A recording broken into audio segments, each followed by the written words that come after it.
आज जो मैंने सीखा, यानी कि जो भी मेरी पुरानी बातों को अगर मैं लेकर देखूं तो कई बार सही और गलत का भेद जानते हुए भी मैं हमेशा गलत निर्णय ले लेता हूं।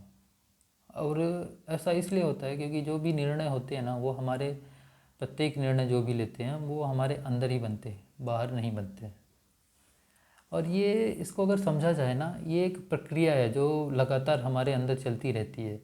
हम अगर इसे ध्यान से समझें अगर, तो ये प्रक्रिया में ऐसा होता है कि जो इंद्रियां होती हैं, जो सेंसेस होते हैं, वो आकर्षित करने का काम करते हैं, अट्रैक्ट करते हैं। और जो हमारा मन होता है वो इमीडिएट रिएक्ट करता है।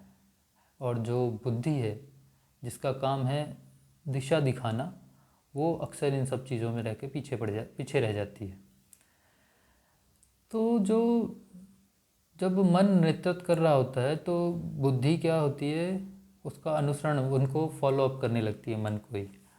और जब वो फॉलो अप करने लगती है तो हम जो सही समझ होते हुए भी हम फिर भ्रमित हो जाते हैं। अब बात यहाँ पे इच्छाओं की नहीं है, बात यहाँ पे है ये है कि लगाम किसके हाथ में है, मन के या बुद्धि के। क्योंकि अगर मन के हाथ में है तो तुम सही डिसीजन ले ही नहीं पा रहे हो।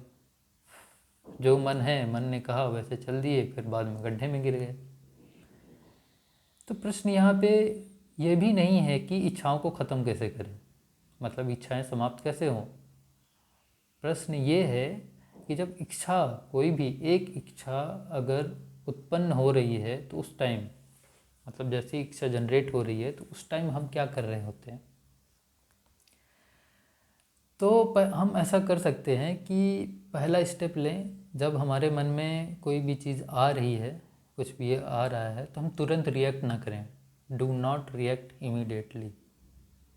और सेकंड स्टेप ऐसा ले सकते हैं कि हम स्वयं से हमेशा देखें कि ये जो अट्रैक्शन है, जो आया है, ये जो आकर्षण का सेंटर ऑफ अट्रैक्शन है, ये हमें सही दिशा दे रहा है या फिर हमें डिस्ट्रैक्ट कर रहा है।